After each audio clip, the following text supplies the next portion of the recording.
ang purpose talaga ng relihiyon o simbahan, dalhin tayo sa isang malinis na ugnayan sa Diyos. Kasi ang sabi ng Panginoon, wala raw kung makakapasok sa langit na gumagawa ng kasalanan. Kaso lang ang problema po, sa dami ng simbahan, dami ng relihiyon, ay Marami nang naguluhan na.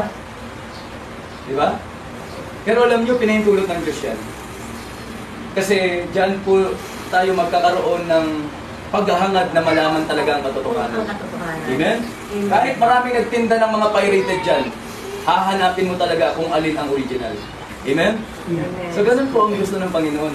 Pinahintulot ng Diyos na magkaroon ng iba't ibang relihiyon para hanapin talaga natin ang nagsasabi ng katotohanan. At ang sabi ng Panginoon, ako ang daan, ang katotohanan at ang buhay.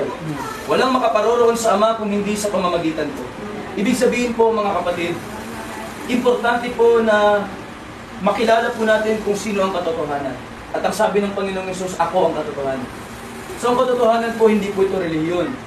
Ang katotohanan, hindi po ito sekta, denominasyon. Ang katotohanan po ay walang iba kung hindi ang ating Panginoong Yesus. Hindi masama ang relihiyon. Pero kung ang relihiyon ay hindi tayo dinadala sa isang magandang relasyon sa Diyos at kumikilala sa Panginoong Yesus, may question mark ang religion. Amen? Amen.